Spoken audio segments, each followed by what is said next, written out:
Collegiate sports teams were not able to train under lockdown, but some of them may soon return to the daily grind. Here's Pauline Versosa with the details. Pauline, who gets to train again?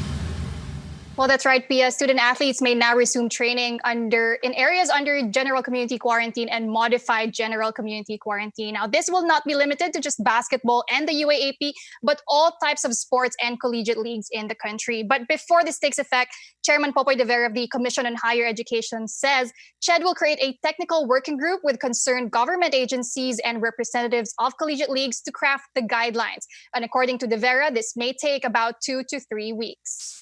We will try to move as fast as we can. We hope that we will not encounter problems in the language, particularly as you go from one type of sports to the other within the league. Step by step muna.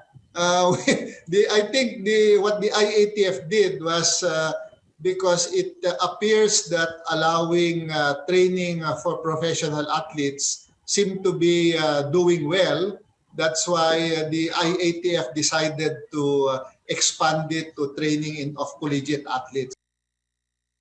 Well, since most student athletes are under the age of 21, Health Undersecretary Maria Rosario Vergere says exemptions will be made. This as long as minimum health standards will be enforced since they are still considered a vulnerable group. Now, most of the guidelines will be based on the best practices of pro sports such as the PBA and Philippine Football League, as they've already resumed practicing in limited numbers earlier this month. Back to you, Pia. Paui, any update on the IATF probe into the alleged training bubbles of the National University and the University of Santo Tomas, two UAAP teams? Well, yes, Pia. In fact, that is the reason why the IATF and CHED felt compelled to create these guidelines on the resumption of collegiate trainings.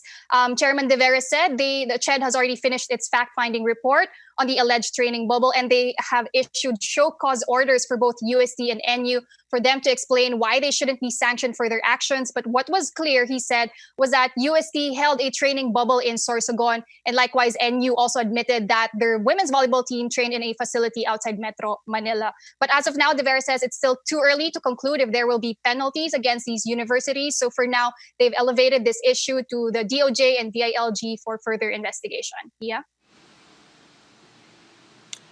Pauline Versosa there reporting.